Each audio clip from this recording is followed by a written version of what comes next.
अरियान एक गरीब लड़का था। एक दिन रास्ते पर चलते हुए उससे एक पुराना सिक्का मिला। सिक्के पर लिखा था, एक इच्छा मांगो वो पूरी होगी। अरियान पहले हंसा पर फिर सोचा, काश मुझे एक दिन के लिए बहुत सारी मिठाई मिल जाए। तो उसके सामने मिठाइयों से भरी एक टोकरी आ गई।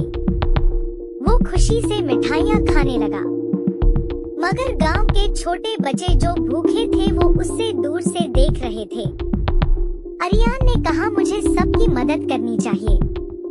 उसने सिक्का दबाकर कहा, काश मेरे गांव के सब लोग खुश और पेट भरे हो। और जैसे ही उसने ये कहा, गांव के सब लोगों के पास खाने का सामान, कपड़े आ गए।